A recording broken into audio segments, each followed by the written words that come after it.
દ્વારા ધ્યાનમાં આવ્યા મુજબ અને સોશિયલ મીડિયાના માધ્યમથી લોકમુખીથી જાણવા મળેલ છે કે સાણંદ તાલુકા શીલા ગામના ગાભાજી માનસંગજી ઠાકોર પોતાની માલિકી જમીનનો હક મેળવવા માટે આત્મવિલોપન માટેનું આવેદનપત્ર આપેલ છે। જે નિવેદન બાબતે તારીખ 13/9/2025ના રોજ બોપલ પોલીસ સ્ટેશનમાં નિવેદન લેવા માટે તપાસ અધિકારીએ બોલાવેલ। ત્યારબાદ અટકાયતી પગલાં સ્વરૂપે તેમને પોલીસ સ્ટેશનમાં બેસાડી દીધેલ હતા અને તેમની બીમારી બાબતે સારવાર કરવાની વિગતો જણાવેલ।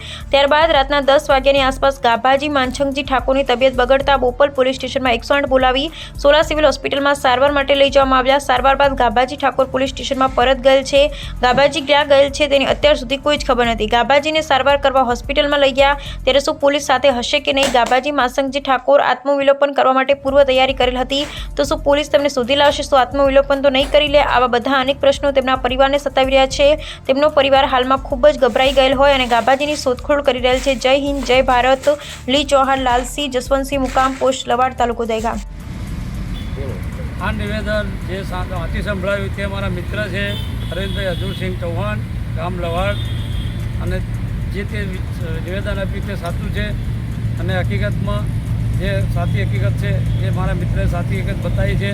અને જો આ ન્યાય મને નહીં મળે તો આ વિધાનસભાના આગળ હું મારું આજે પાસે જાહેર નિવેદનથી જનતાને જાહેર કર્યું છે કે આત્મવિલોપન કરીશ મારા સહપરિવાર સાથે।